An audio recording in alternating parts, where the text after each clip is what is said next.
Welcome back to the Triple Thread podcast. I'm Lamar. And I'm Joey. And we welcome tonight the one, the only, the VIPer, very important podcaster, Paul Lolli. There we go. Well, thanks for having me. Of Welcome, the famous Lolli clan. I'm happy to be here. They're happy to have you. I cleared it with the general. You cleared it with the general. And the general knows Mrs. Ginger Ruggeman, the general of this incredible Lolli clan. If you don't know the name Lolli and you live in Middletown, Joe, you know the name Lolli in Middletown? You know, you said Ginger Bruggeman. Is there some relation to the Ritters? I know Ginger from the high school days. I definitely know her. Ginger that was your and Tina were best friends. Okay, that's school. why I knew there was. Yeah. Okay, so the Lollis are well known in this town, and Paul's been a friend of mine for a number of years. And so, Paul, give us kind of some background for the listeners who may not know. You grew up here, a small little family, right? A small little Catholic family, right? Little Catholic, Italian, Irish family.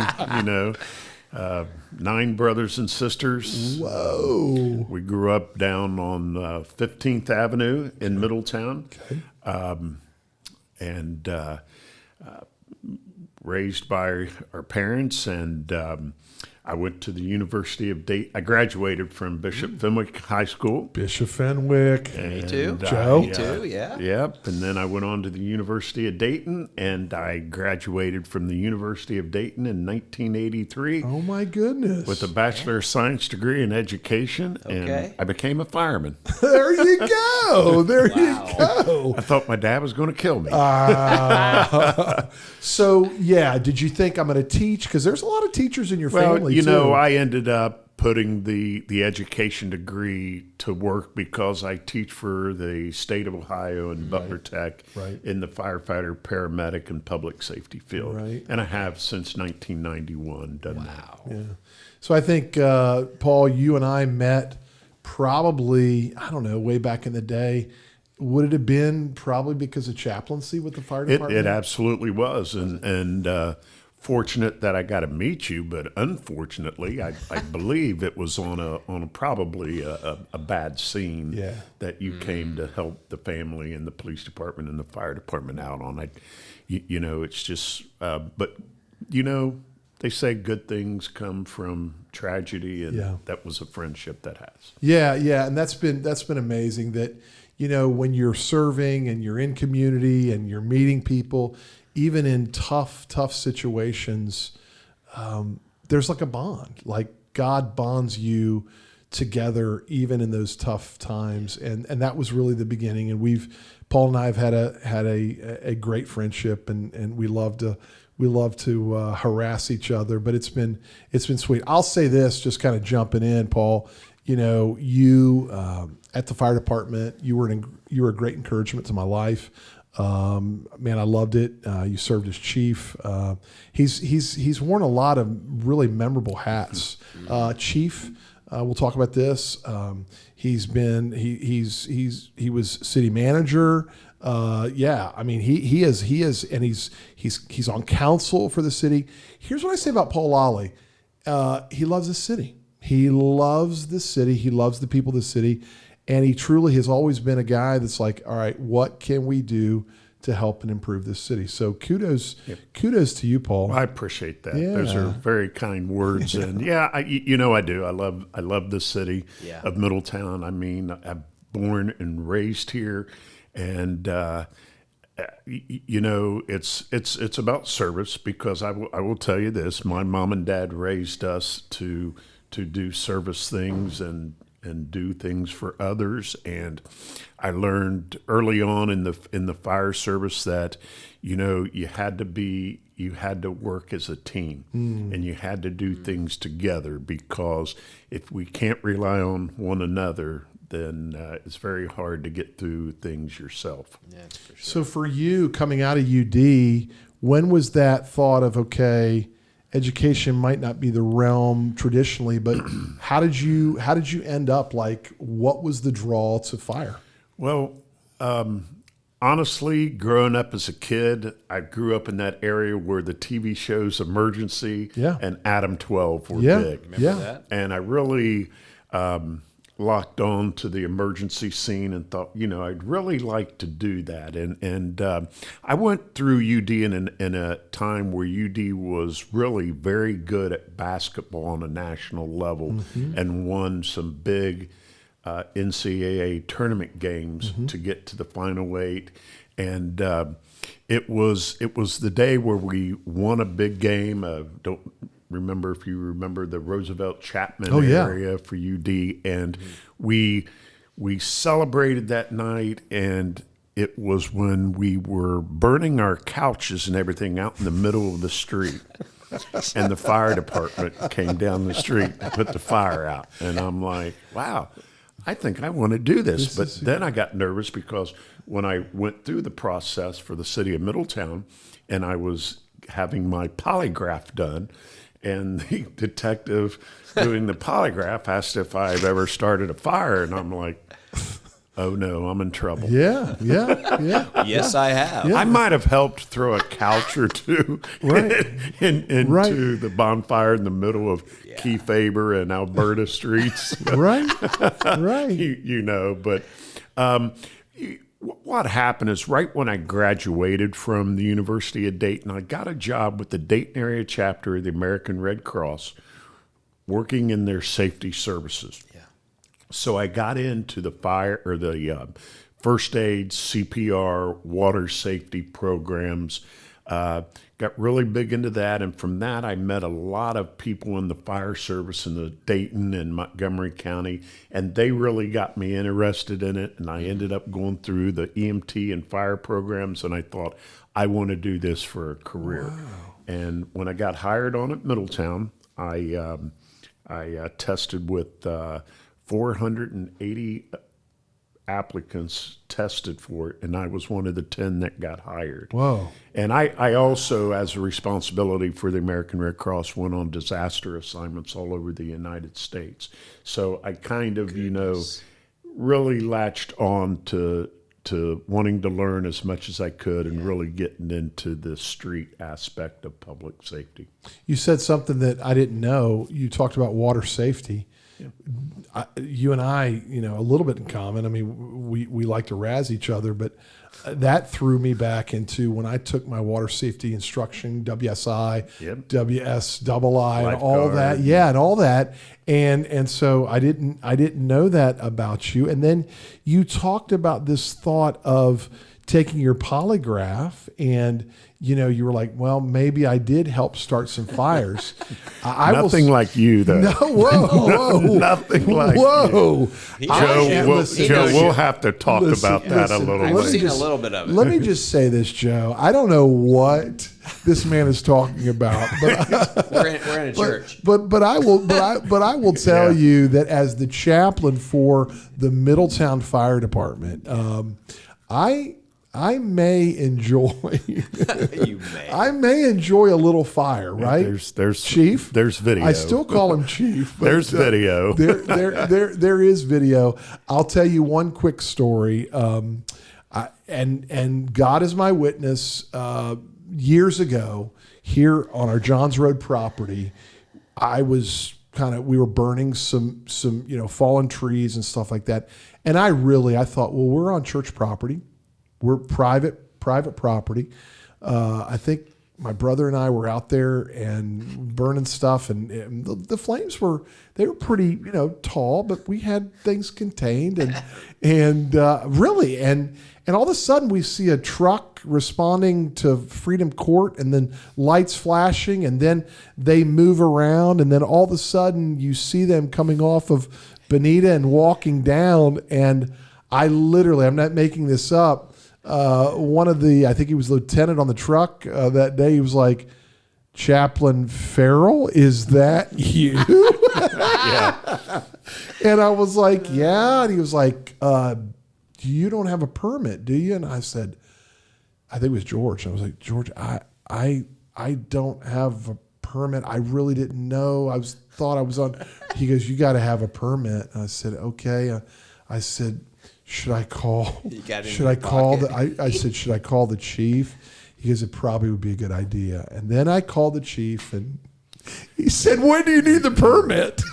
An hour ago, Yesterday. I had to make a quick phone call to my fire marshal and Frank, let's get some paperwork. Frank, let's Good to get know some- people. Oh man, I was because I could be, but we go back and forth. Man, listen, a lot of good days. Fire has changed. We had, as you'll see on one of our podcasts, we had a guy by the name of John Harvey. You know who we're talking about? Oh, John and I are very good friends. John and I have most of our careers were very similar. John came on probably about 5 or 6 years after I did. Yeah. And so John, were together on both ends of the spectrum, where we were union officers together for the union, and then I was on the management side, and John was on the union side, and we had a couple clashes, but it was the kind of clashes where we could sit down and argue. But at the end of the day, we both knew what our roles were. Right. And we both knew that there were lines we couldn't cross because we had a job to do, and that was to serve the citizens of Middletown. Right. And both of us were going to fight for the sides to do that the best we could. But at the end of the day, we had a mission. Yeah. To get the And job we done. knew that was the priority. Yeah. So in your years, how many years did you serve as chief? So I served as chief for 8 years. I became the acting fire chief in 2014 for about 3 or 4 months, and then I was appointed.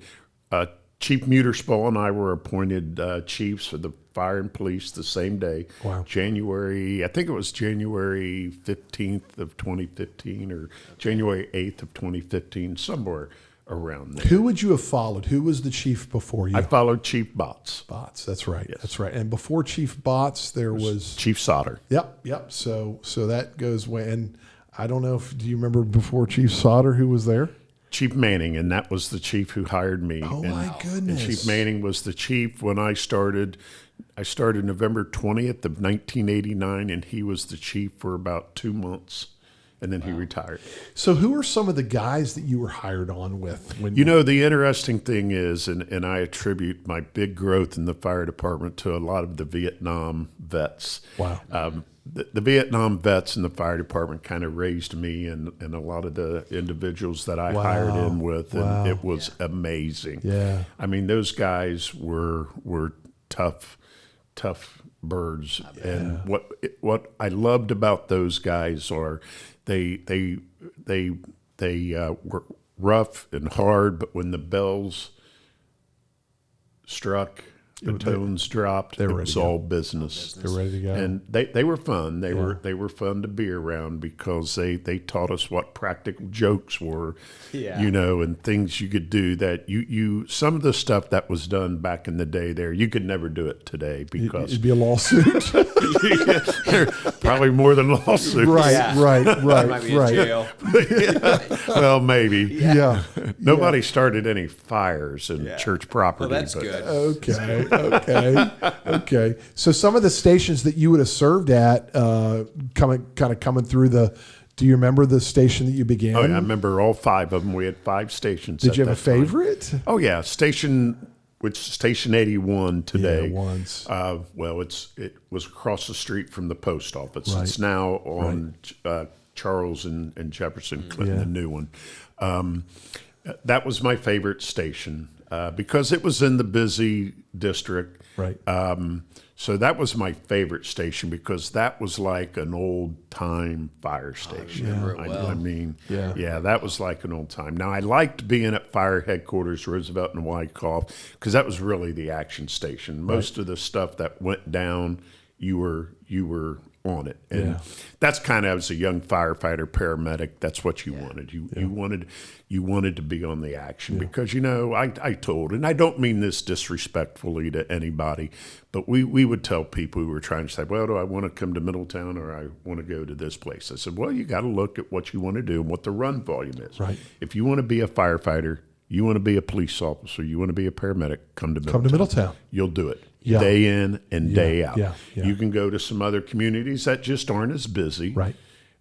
You come to Middletown and you're going to chase the bad guys. You come to Middletown, you're going to put out the fires. You come to Middletown, you're going to save lives. Yeah, and that's an amazing thing because it's you're in the soup, but in the soup, that's where a lot of these young people want to be, and it's amazing that is a great draw. Especially, you got to recruit in this day and age for people looking for firefighting and police. Oh yeah. Oh, it's no. You're lucky if you get 30 to 35 people take the civil service test nowadays. Even less for police officers. Yeah. It is amazing. Yeah. And then you got to think. Let's say you have 30 take the test. 25 will pass the civil service and move on. Okay. And you'll weed out over half of those in the polygraph. No kidding. We could do a whole podcast on the polygraph. That was one of my favorite things. You learned some interesting stuff, right? Yeah. You learned when I got done with my polygraph, at the time, Lieutenant Jeffries knew more about me than my wife. Right. Please don't talk to her. Yeah, no. right. Keep this in here. Yeah, let's keep this in this room. How do you think I would do in a polygraph? Oh, my God. I got away with the fires in UD. Lamar, I don't know. You better just stay away from the polygraphs. We'll have to. Yeah, we'll have to. So if you were on a polygraph today and I were to say to you, every day is a great day to be a firefighter. There's no way that you could say yes to that. There were some very difficult days. That is correct. Yeah. And it's probably one of the least looked upon issues with firefighters and police officers is that mental toll, just the combination, the day in, day out that it can take on you. And when I was chief, we tried to bring in, with John Harvey as a union president, John and I tried to bring in counseling and as much training as we could to help the firefighters and paramedic deal with those. Because when I came up through, you didn't. There was no health and wholeness. You had to be tough. You just did it. You had to be tough. Yeah. And you couldn't come back. And, we had critical incidents, stress debriefing and stuff like that. But some, it just wasn't looked as being manly. Yeah. Right. And it's like the cancer awareness today. Right. Yeah. If I would have worn my pack after the fire was over, my air pack, I would have been called a sissy. Really? Nowadays, we know that's the worst part is not when the fire is burning. The worst part where a firefighter is exposed to cancer is in the smoldering stage, because that's when the carcinogens in all of the room are most prevalent. So that's why we make our firefighters today wear respirators when they're overhauling and cleaning up. And the other thing is gear. It was a badge if you had the dirtiest helmet and you had the dirtiest fire gear. That was a badge of honor. Not today. You have to, after a fire, you got to put on your other set of gear.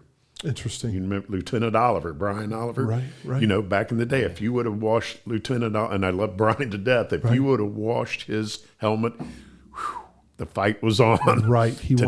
Today you're not allowed. You're not allowed to have it grungy. No, you're not. It's got to be clean. So knowing what you know and the toll it's probably taken on your body and your health, right, being a firefighter, would you do it again? Oh, absolutely, from day one. I'm a 3-time cancer survivor. I've had cancer 3 times. All of us, we all have that in common. Yep. And do I attribute it to my time in the fire service? Probably some, Yeah. But I would still do it. I love how still quickly do you it. answered that. Hey everybody, I'm really excited to announce that Dirty Big Secret is now on Amazon. That's right. It's now available for your friends and family, people that you work with, people you go to school with. Tell them about Dirty Big Secret. It truly is a life story, my life story about the need for you and I to be in community. And so I would so appreciate you telling people. I would also appreciate if this has meant a lot to you. I know a lot of you have told me how much it's touched your life. If it has meant something to you, would you please give an Amazon review, because that just helps people see the opportunity for them to pick up the book. So please help us out, get the word out, go to Amazon, tell your friends, tell your family. So excited. You can look at the link below. It'll take you right to that link. I'm excited. Woo! Celebrate with me. Dirty Big Secret, the need for community. It's real. Blessings to you. Still do it over again. It's really interesting, and I've told Paul this. He was his liver cancer that he's seen God just do a work in his life. I told him, I said, Paul, 29 years ago, my dad had the same. He was hepatocellular carcinoma. Never free. When you hear that, hepatocellular carcinoma, like 6 weeks, my dad from diagnosis to death. Yeah. And Paul truly, and he'll talk to you, and he's going to talk to us about the community of prayer, because he was waiting on a liver. And here's what I know, walking with him, praying with him, watching him. He'll tell you, he was this close. I really believe he was this close. Then God is never in a hurry, but he's always on time. But tell our listeners and those who are viewing this, Paul, tell them that story, because I think it bears repeating. One of the things somebody said to me was, well, how long did the doctor say you had to live when you were diagnosed with hepatocellular carcinoma? Mm-hmm. And I said, well, I didn't ask. Well, why not? Everybody asks how long do they have to live when they diagnosed with liver cancer. I said, because it wasn't up to them. I said, they could have told me one day, I love this. 1 month, 1 week, 1 year, and it wouldn't have mattered to me, because when the guy upstairs decides it's my time to go, that's when he'll call me to heaven. That's when he'll call me. My job is to continue to live my life with my family and my friends and my coworkers. When I had kidney cancer before that, I lost my left kidney. I was off work for 2 weeks. That's why we called him Lefty. Yes. Well, righty now. Righty. Yeah. Wow. 2 weeks. When 2 weeks. When 2 I weeks. was diagnosed with liver cancer, I didn't take a lot of time off, because I wanted to be at work. I wanted to be around people. Wanted to be around family. That's where I got my strength.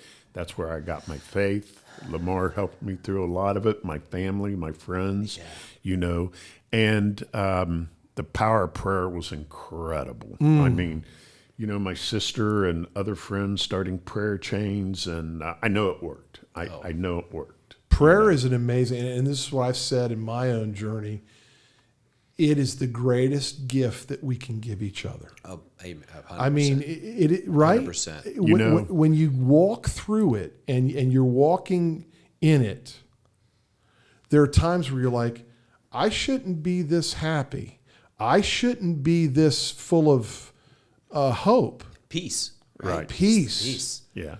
But you got really close to where... there's, just because I don't know any other way to describe it, towards the end there, I was starting to circle the drain, because I was starting to have blood transfusion once a week. And they told you, if this number pops up on your phone from University Hospital in Cincinnati, saved my life. Yeah. I can't say enough about their health care. It's incredible.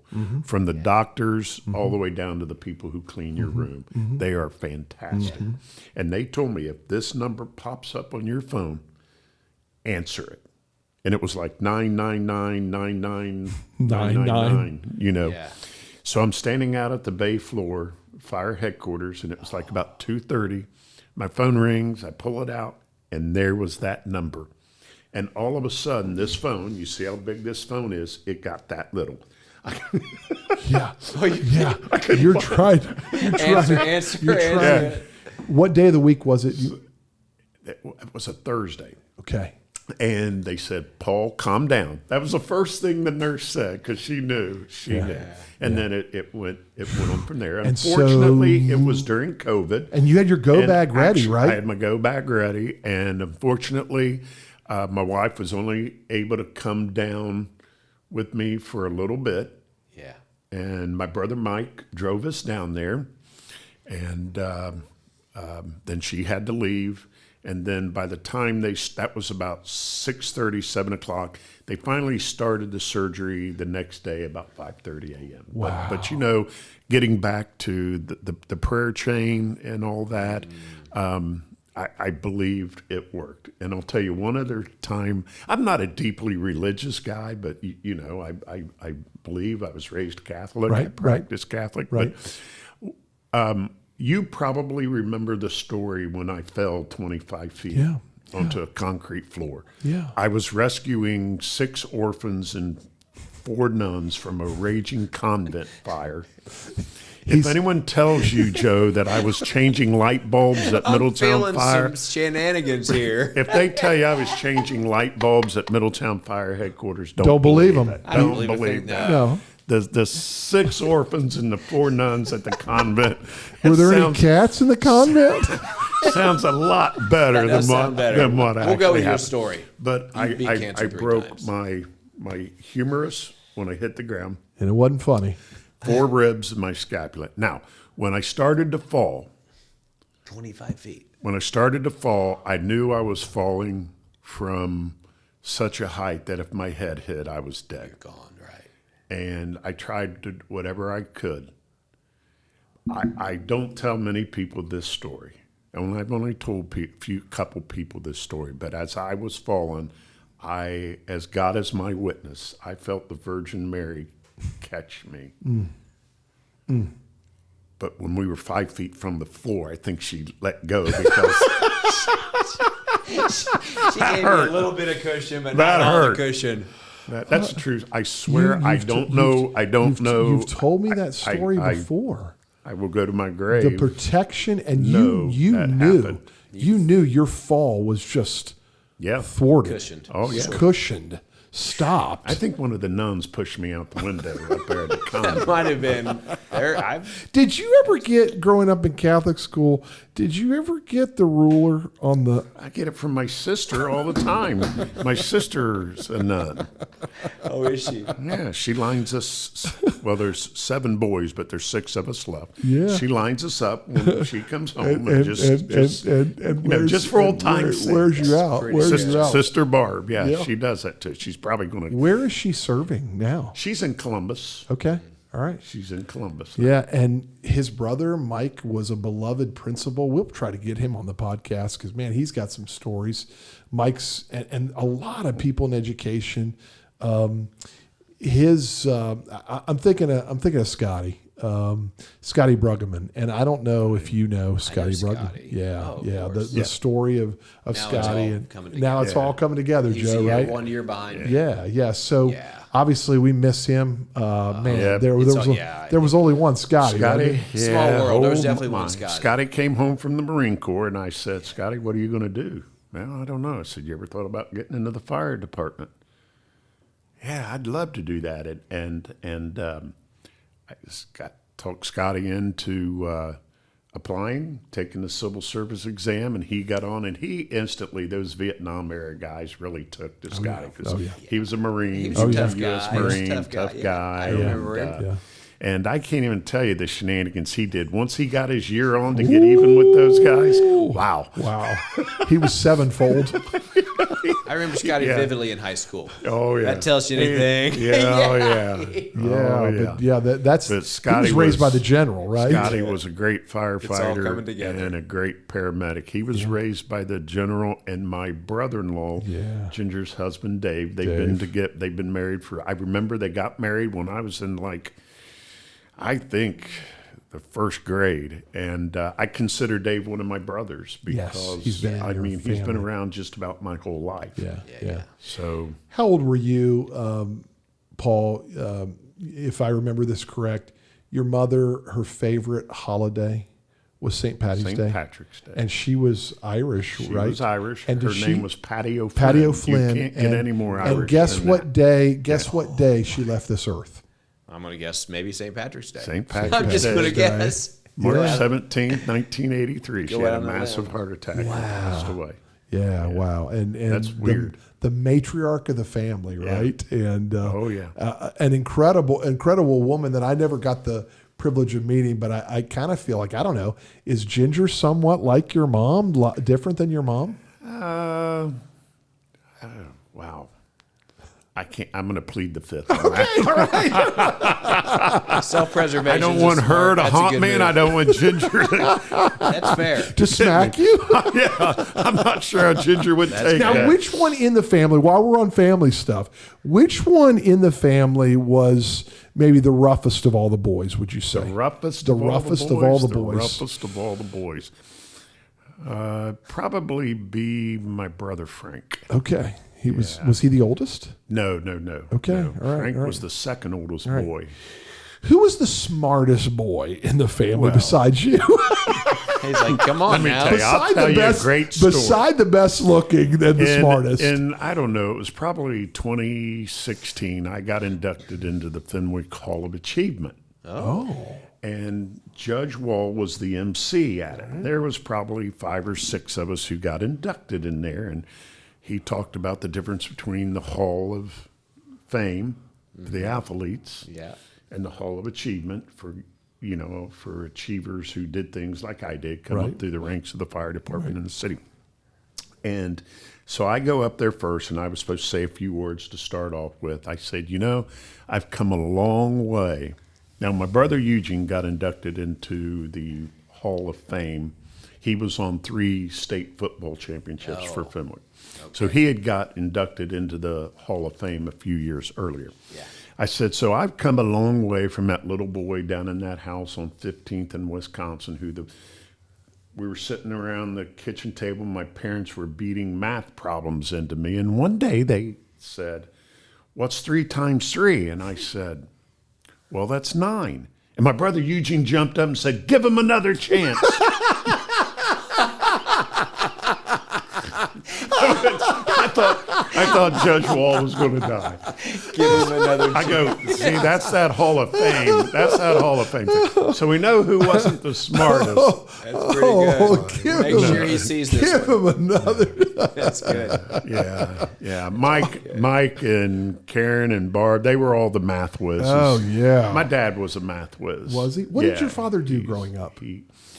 Growing up? Yeah, what kind of work when you were growing up? What was he doing? Well, he worked at Armco. Okay. He worked at the blast furnace at Armco. Okay. He was in World War II, battled through the Pacific in World War II. And they said for a while he was so good at figuring out the trigonometry and launching the missiles, they pulled him back out of the Pacific Theater to San Diego to train how to launch the missiles. And but after a year or so of that, he told me he went back to the Pacific Theater. Unbelievable. So, yeah. Unbelievable. But he worked at Armco. And you look at that. I mean, here's a family, 9 brothers and sisters. Is that right? 9 in the family. Is that right?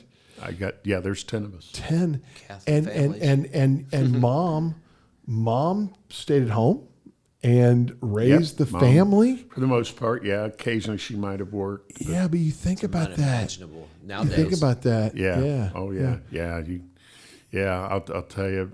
I'll tell you a good story where Ginger slapped me. Okay. Was when my brother Frank passed away Okay. at UC Westchester Hospital. Yeah. We were on there and we got on the elevator, and it was me and a couple of my brothers and Ginger and another sister. And I get in there and I go, God, I have to go through this 8 more times.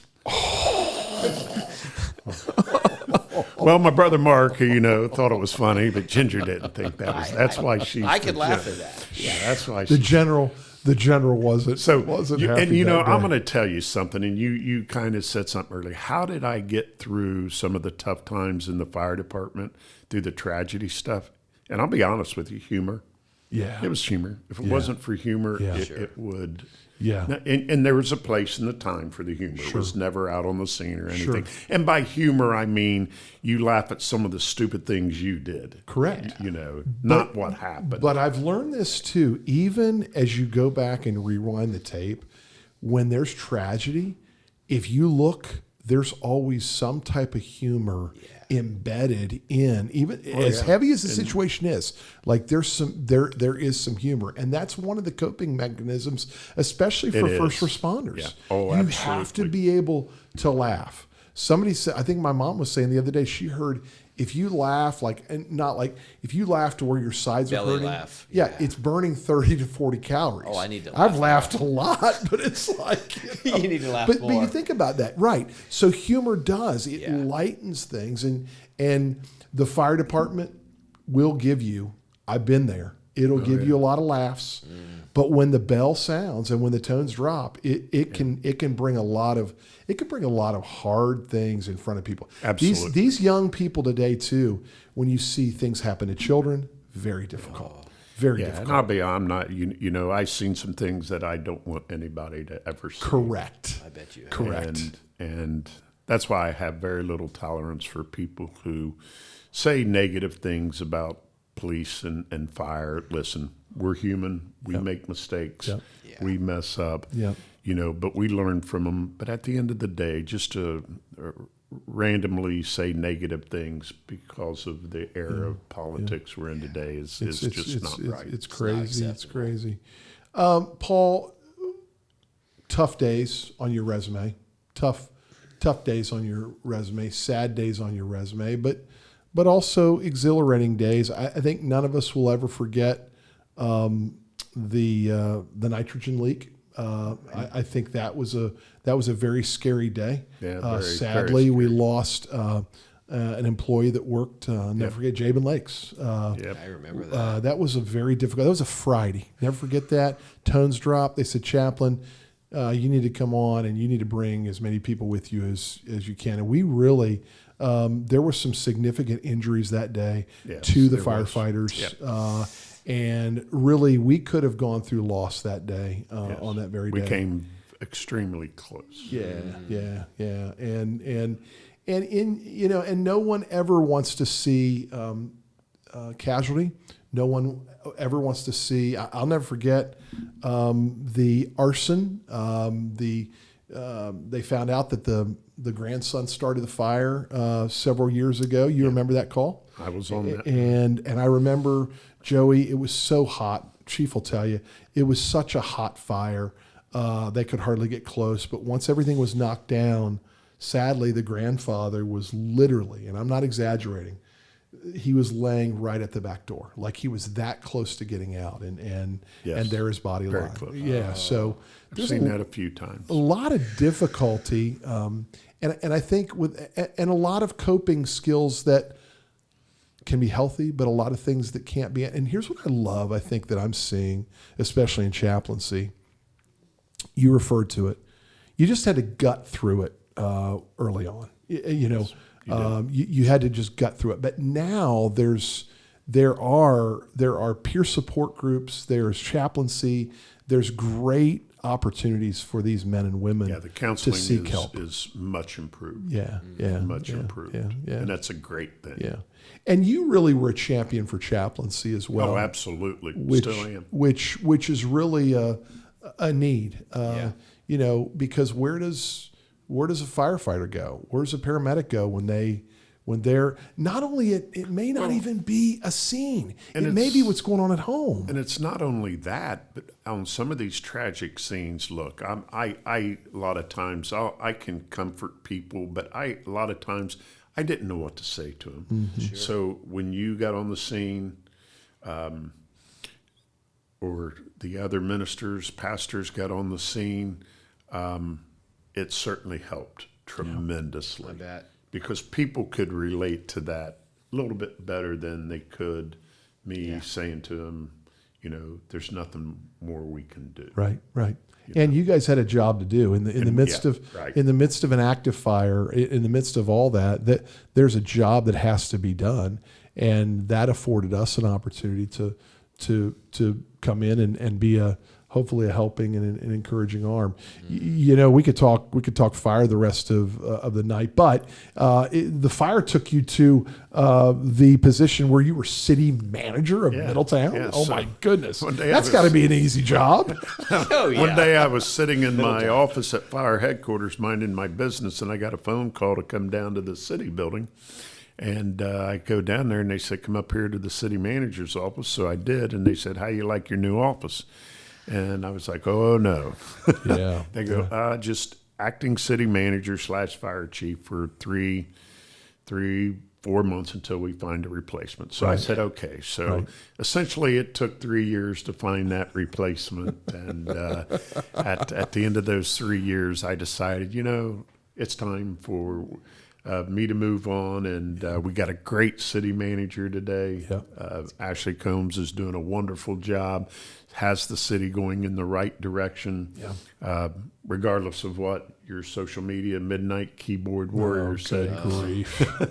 You know, I totally believe in free speech, but what I don't believe in is the constant negativity. Listen, if free speech is great, but you know what? Come to the table and help us. Correct. Come to the table with solutions. Be part of the team. Right. Help us do it together, because Middletown is going in a great direction. We set up some huge things for Middletown while I was the city manager, but I had surrounded myself once again with a great team. And we further built that team with Ashley as our city manager, and some of the other team members she's brought in, and we're just, I guarantee you, in 5 years, you're going to see a very different Middletown, especially on the east end, around the Renaissance Point project in the town mall, because that's coming soon. And then the downtown, the revitalization of the downtown. It's exciting, and it takes time. And I think that it's so easy to armchair. It's so easy to criticize. It's so easy to be critical. But we're living in this city. It's like, why would we want to continue to throw stones? Why can't we be a part of the solution, right? If you don't like it, then my advice to you is to move. Right. Go find the city that you love. It's the same. It's the same thing. It's the same thing I would say in a church. If you can't follow the leadership and you can't pray and support, then there's probably another place that you need to be. Are we perfect? No. Do we make mistakes? Yes. Absolutely. Yeah, but I love it, man. We live here. This is the city God's called us to. We serve here, and you're still serving. What's pretty cool is, whether you realize it or not, this guy's not slowing down. He's even working at Lowe's. Like, this guy loves people. I love to work. He loves to work. And I said when I retire, I'm